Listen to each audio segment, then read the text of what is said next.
তাকে এই ঘটনা জানালো। তখন সন্ন্যাসী বালকটিকে বলল, হে বৎস, তুমি তো এখনই আমার চেয়ে শ্রেষ্ঠ হয়ে উঠেছ। তোমার প্রকৃত রূপ আমি বুঝতে পেরেছি। শীঘ্রই তোমাকে পরীক্ষার সম্মুখীন হতে হবে। হে বৎস, যদি তুমি কোনো পরীক্ষার সম্মুখীন হও তাহলে যেন আমার কথা প্রকাশ করিও না। সন্ন্যাসীর এই কথা শ্রবণ করে বালকটি তার বাড়ির উদ্দেশ্যে রওনা হলো। একটা সময় বালকটি আল্লাহ সুবহানাহু ওয়া তাআলার কাছে এত প্রিয় হয়ে উঠেছিল যে তার দোয়ার বরকতে অন্ধ ব্যক্তিরা দৃষ্টিশক্তি ফিরে পেতে লাগলো। কুষ্ঠ বেদিগ্রস্ত ব্যক্তিরা সুস্থ হতে লাগলো। এছাড়াও লোকেরা অন্যান্য রোগ হতেও আরোগ্য লাভ করতে লাগলো। এদিকে বাদশার একজন সহচর অন্ধ ছিল। সে লোকেদের কাছে ওই বালকের সম্বন্ধে জানতে পারে। অতঃপর সে সহচর বহু উপঢৌকন সহ বালকটির নিকট এসে বলল, হে বালক, তুমি যদি আমাকে দৃষ্টিশক্তি ফিরিয়ে দাও তাহলে এইসব দামি দামি উপহার সব তোমার। ওই ব্যক্তির কথার উত্তরে বালকটি বলল, আমি তো কাউকে আরোগ্য করতে পারি না, বরং রোগ ভালো করে আরোগ্য দান করেন মহান আল্লাহ সুবহানাহু ওয়া তাআলা। সুতরাং আপনি যদি আল্লাহর প্রতি ঈমান আনেন তাহলে আমি আপনার রোগ মুক্তির জন্য আল্লাহর নিকট দোয়া করতে পারি। তাতে তিনি হয়তো আপনাকে আরোগ্য দান করতে পারেন। ফলে লোকটি আল্লাহর প্রতি ঈমান আনলো। অতঃপর ওই বালকটি তার জন্য আল্লাহ সুবহানাহু ওয়া তাআলার কাছে দোয়া করলেন এবং আল্লাহ সুবহানাহু ওয়া তাআলা তাকে আরোগ্য দান করলেন। যখন সেই সহচর বাদশার নিকট গিয়ে বসলো তখন বাদশাহ তাকে জিজ্ঞাসা করলো, কে তোমাকে দৃষ্টিশক্তি ফিরিয়ে দিল? সে বলল, আমার রব। সহচরের এই কথা শুনে বাদশাহ ক্রোধান্বিত হয়ে বলল, আমি ছাড়া কি তোমার আরো কোনো ক্ষুধা আছে? উত্তরে সে বলল, আমার ও আপনার উভয়ের রব মহান আল্লাহ সুবহানাহু ওয়া তাআলা। এই কথা শুনে বাদশাহ অনেক রেগে গেল এবং সিপাহীদেরকে হুকুম দিল তাকে বন্দী করে তার উপর নির্যাতন চালানোর জন্য।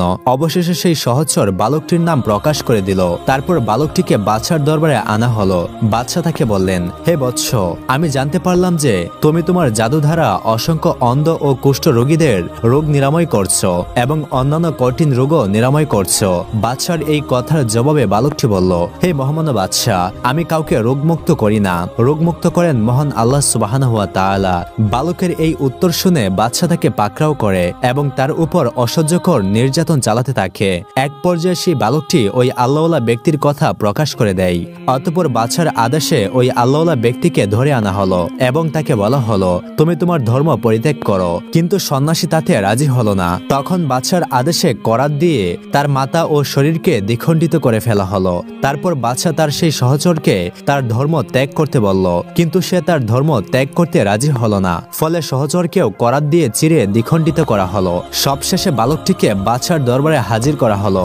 বাদশাহ তখন সেই বালকটিকে বলল, তুমি তোমার ধর্ম পরিত্যাগ করো। বালকটি বলল, আমি কিছুতেই আমার ধর্ম ত্যাগ করতে পারবো না।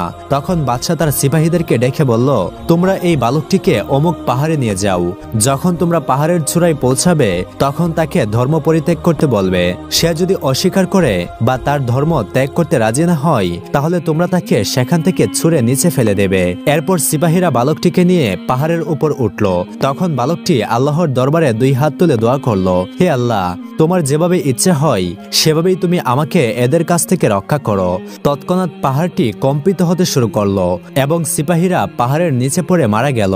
আর বালকটি সুস্থ শরীরে বাদশার কাছে এসে উপস্থিত হলো। বাদশাহ তখন বালকটিকে বলল, তুমি এখানে কেন? আমার সিপাহীরা কোথায়? তাদের কি হলো? তখন সে বলল, আল্লাহ আমাকে তাদের হাত থেকে বাঁচিয়ে দিয়েছেন। অতঃপর বাদশাহ বালকটিকে অন্য আরেক দল লোকের কাছে সুপুর্দ করে আদেশ দিল, হে আমার সিপাহীরা, তোমরা এই বালকটিকে একটি বড় নৌকায় উঠিয়ে নদীর মাঝখানে নিয়ে যাও। যদি সে নিজ ধর্ম পরিত্যাগ করে তো ভালো কথা, না হলে এই বালকটিকে নদীতে ফেলে দিও। অতঃপর বাদশার আদেশে তারা বালকটিকে নিয়ে মাঝ নদীতে পৌঁছালো। তখন বালকটি পূর্বের ন্যায় দোয়া করলো, হে আল্লাহ, তোমার যেভাবে ইচ্ছা হয় সেভাবেই তুমি আমাকে এদের হাত থেকে রক্ষা করো। এই দোয়া করার সাথে সাথে নৌকাটি হঠাৎ করে কাত হয়ে গেল। ফলে বাদশার লোকজন নদীতে ডুবে মারা গেল। আর বালকটি সুস্থ অবস্থায় বাদশার কাছে পুনরায় ফিরে আসলো।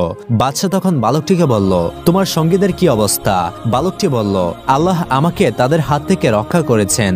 তারপর বালকটি বাদশাকে বলল, হে মহামান্য বাদশাহ, আপনি যতই চেষ্টা করেন না কেন আমাকে আপনি কোনোভাবেই হত্যা করতে পারবেন না, যতক্ষণ না আমি যা বলবো আপনি তা করবেন। তখন বাদশাহ বালকটিকে উদ্দেশ্য করে বলল, হে বালক, তোমাকে হত্যা করার জন্য আমাকে কি করতে হবে? তখন বালকটি বলল, আপনি বিশাল বড় একটি মাঠে রাজ্যের সকল মানুষকে হাজির করুন এবং সেই মাঠে খেজুরের একটি গুড়ি পুঁতে তার উপর ভাগে আমাকে বেঁধে রাখুন। তারপর আমার থলি থেকে একটি তীর নিয়ে ধনুকে লাগান। অতঃপর আল্লাহর নাম নিয়ে আমার দিকে তীরটি নিক্ষেপ করুন। আপনি যদি এই পন্থা অবলম্বন করেন তাহলেই কেবল আপনি আপনি আমাকে হত্যা করতে পারবেন। বালকের এই কথা মতো এক বিশাল মাঠে বাদশাহ সকল লোককে সমবেত করলো এবং বালকটিকে একটি খেজুর গাছের গুড়ির উপর বেঁধে দিল। তারপর বাদশাহ বালকের থলি থেকে একটি তীর নিয়ে ধনুকের মধ্যে লাগিয়ে আল্লাহর নাম নিয়ে সজোরে বালকটির দিকে তীরটি নিক্ষেপ করলো। সেই তীরটি বালকের চোখ ও কানের মধ্যভাগে বিদ্ধ হলো। বালকটি তখন এক হাতে তীরবিদ্ধ স্থানটি চেপে ধরল। অতঃপর বালকটি মারা গেল। এই দৃশ্য দেখে উপস্থিত জনগণ বলে উঠল, আমরা সবাই এই বালকটির রবের প্রতি ঈমান আনলাম। তারপর বাদশার লোকজন বাদশার কাছে গিয়ে বলল, আপনি যে আশঙ্কা করেছিলেন তাই শেষ পর্যন্ত ঘটে গেল। সমস্ত লোক বালকটির রবের প্রতি ঈমান আনলো। তখন বাদশাহ প্রচন্ড রেগে সমস্ত রাস্তাগুলির মাথায় বিশাল গর্ত খনন করার নির্দেশ দিল। তার কথা মতো গর্ত খনন করে তাতে আগুন জ্বালানো হলো। তারপর বাদশাহ হুকুম দিল যে যে ব্যক্তি বালকের ধর্ম পরিত্যাগ করবে না তাকে ওই আগুনের মধ্যে নিক্ষেপ করে পুড়িয়ে মারো। তখন বাদশার লোকেরা তার হুকুম পালন করতে লাগলো। ইতিমধ্যে একজন রমণীকে তার শিশু সন্তান সহ উপস্থিত করা হলো। রমণীটি আগুনে জাপ দিতে ইতস্ত করছিল। আর তখন তার কোলে থাকা শিশুটি বলে উঠল, মা, সুফল অবলম্বন করে আগুনে প্রবেশ করুন, কেননা আপনি হকের পথে আছেন। তারপর রমণী ও তার শিশু সহ আগুনে জাপ দিয়ে দিল। পবিত্র কুরআনে সূরা বুরুজে এই ঘটনাটিকে ইঙ্গিত করে বলা হয়েছে, ধ্বংস হয়েছিল গর্তওয়ালারা, ইন্ধনপূর্ণ যে গর্তে ছিল অগ্নি, যখন তারা তার পাশে উপবিষ্ট ছিল এবং তারা মুমিনদের সাথে যা করেছিল তা প্রত্যক্ষ করেছিল। তারা তাদেরকে নির্যাতন করেছিল শুধু এ কারণেই যে তারা বিশ্বাস করত। পরাক্রমশালী ও প্রশংসা আল্লাহর। সূরা বুরুজ 4 থেকে 8। প্রিয় দর্শক, এই ঘটনার সবচেয়ে বড় শিক্ষা এই যে প্রকৃত ঈমানদার ব্যক্তিকে যে কোনো সময় যে কোনো কঠিন পরীক্ষার সম্মুখীন হওয়ার জন্য প্রস্তুত থাকা উচিত। এমনকি যদি ইসলামের প্রচার ও প্রতিষ্ঠার কাজে নিয়োজিত হয় এবং তাতে কিছু সাফল্য ও বিজয় আসতে থাকে, তাহলেও প্রত্যেক সাফল্যের সাথে সাথে পরীক্ষার তীব্রতা ও কঠোরতা বেড়ে যাওয়া বিচিত্র কিছু নয়। আর দ্বিতীয় শিক্ষা এই যে এক আল্লাহর প্রতি ঈমানই ছিল হযরত ঈসা আলাইহিস সালামের প্রকৃত শিক্ষা। তিনিও ইসলামের নবী ছিলেন এবং ইসলামের দাওয়াত দিয়েছিলেন। পরবর্তীকালে তার অনুসারীরা তার আনিত ইসলামী শরীয়ত বিকৃত করে তার নাম রাখে খ্রিস্টপাদ এবং নিজেরা স্টার নামে পরিচিত হয়। এই খ্রিস্টপাদ ও খ্রিস্টানদের সাথে হযরত ঈসা আলাইহিস সালামের প্রকৃত শিক্ষার কোনো সম্পর্ক নেই। বাদশাহ হারুনুর রশিদের ছেলে, যার বয়স ছিল মাত্র 16 বছর, খলিফা হারুনুর রশিদের সেই ছেলে আল্লাহওয়ালা ব্যক্তি এবং দরবেশদেরকে খুব পছন্দ করত। প্রায় সময় সে আল্লাহওয়ালা ব্যক্তিদের সঙ্গে দেখা সাক্ষাৎ করত। একদা বাদশাহ হারুনুর রশিদের সেই 16 বছরের ছেলে একটা কবরস্থানের পাশে গিয়ে কবরবাসীদেরকে উদ্দেশ্য করে বলতে লাগলো, হে কবরের অধিবাসীরা, তোমরা আমাদের আগে এই পৃথিবীতে ছিলে এবং এই পৃথিবীর মালিক ছিলে। এখন তোমরা এই অন্ধকার মাটির ঘরে শুয়ে আছো। হাই, যদি আমি জানতে পারতাম তোমরা দুনিয়াতে কি করতে এবং দুনিয়ার লোকজন তোমাদের সম্পর্কে কি ধারণা পোষণ করত। সেই বালক কবরের পাশে দাঁড়িয়ে এই সমস্ত কথা বলতে বলতে অজর নয়নে কান্না করত। একদিনের ঘটনা, হঠাৎ বাদশাহ হারুনুর রশিদের ছেলে রাজদরবারে এসে উপস্থিত হলো। তখন তার গায়ে জড়ানো ছিল একটা কম্বল।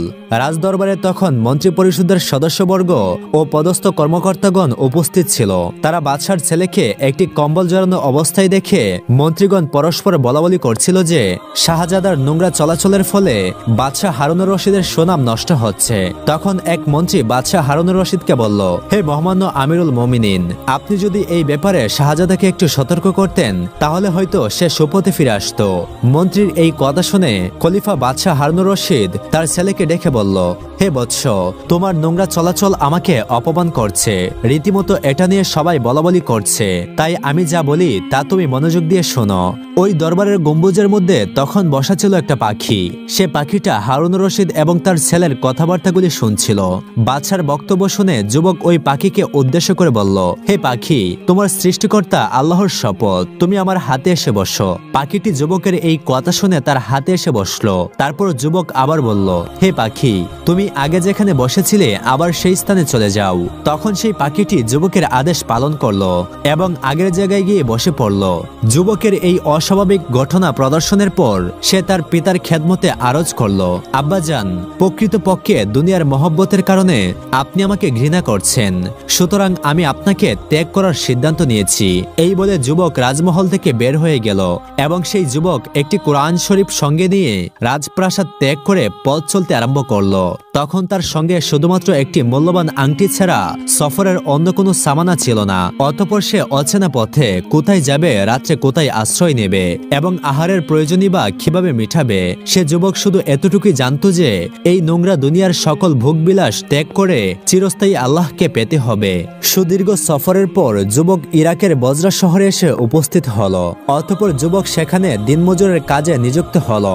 একদা হযরত আবু আমির বাশার রাহমাতুল্লাহি আলাইহি বললেন, একদিন আমার বাড়িতে একটি দেওয়াল ধসে পড়লে আমি সেই দেওয়াল মেরামত করার জন্য একজন কাজের লোকের সন্ধানে বের হই। তখন এক ব্যক্তি আমাকে এই কাজের ভালো কারিগর হিসেবে ওই যুবককে দেখিয়ে দিল। আমি সেই যুবকটির দিকে লক্ষ্য করে দেখলাম যে সেই যুবক সুঠাম দেহের অধিকারী এবং খুবই শক্তিশালী। আমি আরো দেখলাম যে সে যুবক পথের পাশে বসে কুরআনুল কারীম পড়ছে। আমি তার কাছে গিয়ে জিজ্ঞাসা করলাম, আসসালামু আলাইকুম, আপনি কি মজদুর হিসেবে কাজ করবেন? উত্তরে তখন সেই যুবকটি বলে উঠল, কেন করব না, মজদুর করার জন্যই তো আমাদেরকে সৃষ্টি করা হয়েছে। আপনি বলুন আমার দ্বারা আপনি কি খেদমত নিতে চান? তখন আমি তাকে বললাম, আমার একটি দেওয়াল নির্মাণ করতে হবে। তখন যুবকটি দুটি শর্ত দিয়ে বলল, একদিনের কাজের বিনিময়ে আমাকে 1 দিরহাম ও 1 দানেক অর্থাৎ 1 গ্রামের ষষ্ঠম অংশ দিতে হবে। এর কম হলে চলবে না এবং এর বেশি হলে আমি তা গ্রহণ করব না। আর আজান হলে আমাকে নামাজের জন্য বিরতি দিতে হবে। যুবকের কথাগুলো আমার নিকট খুবই ভালো লাগলো। আমি তার উভয় শর্ত মেনে নিয়ে তাকে কাজে লাগিয়ে দিলাম। অতঃপর যুবকটি কোনো বিলম্ব না করে কাজ শুরু করে দিল। কিন্তু সন্ধ্যায় কাজের অবস্থা দেখে আমি বিস্ময়ে হতবাক হয়ে গেলাম। যুবকটি একাই প্রায় 10 জনের সমপরিমাণ কাজ করেছে। তার কাজে সন্তুষ্ট হয়ে আমি তাকে 2 দিরহাম পারিশ্রমিক দিতে চাইলাম, কিন্তু যুবক তার নির্ধারিত পারিশ্রমিকের বেশি নিতে অস্বীকার করলো এবং তার পারিশ্রমিক নিয়ে সে চলে গেল। পরদিন আমি আবার ওই যুবকের তালাশে বের হলাম, কিন্তু কোথাও তার সন্ধান পেলাম না। তখন সেখানে দাঁড়িয়ে থাকা এক ব্যক্তিকে আমি জিজ্ঞাসা করলাম, ওই যুবককে কোথায় পাওয়া যাবে? জবাবে ওই ব্যক্তি আমাকে বলল, সে যুবক সপ্তাহে শুধু একদিন অর্থাৎ শনিবারে কাজ করে, বাকি অবশিষ্ট দিনগুলোতে সে কোথায় থাকে তা কেউ জানে না। এই কথা শোনার পর আমি বাড়ি ফিরে এলাম। আমি মনের অজান্তেই যুবকের প্রতি একটু দুর্বল হয়ে পড়ছিলাম। তার অপেক্ষায় আমি 1 সপ্তাহ কাজ বন্ধ করে রাখি। পরবর্তী সপ্তাহে আমি আবার তার সন্ধানে সেই স্থানে চলে গেলাম। সেই স্থানে গিয়ে দেখলাম যুবকটি আবার সেই স্থানে বসে কুরআনুল কারীম পাঠ করছে। আমি প্রথমে তাকে সালাম দিলাম। যুবক সালামের উত্তর দিল। তারপর আমি তাকে কাজের কথা জিজ্ঞাসা করলাম। তিনি হাসূচক উত্তর দিয়ে বললেন, আমার আগের মতো 2টা শর্ত আছে।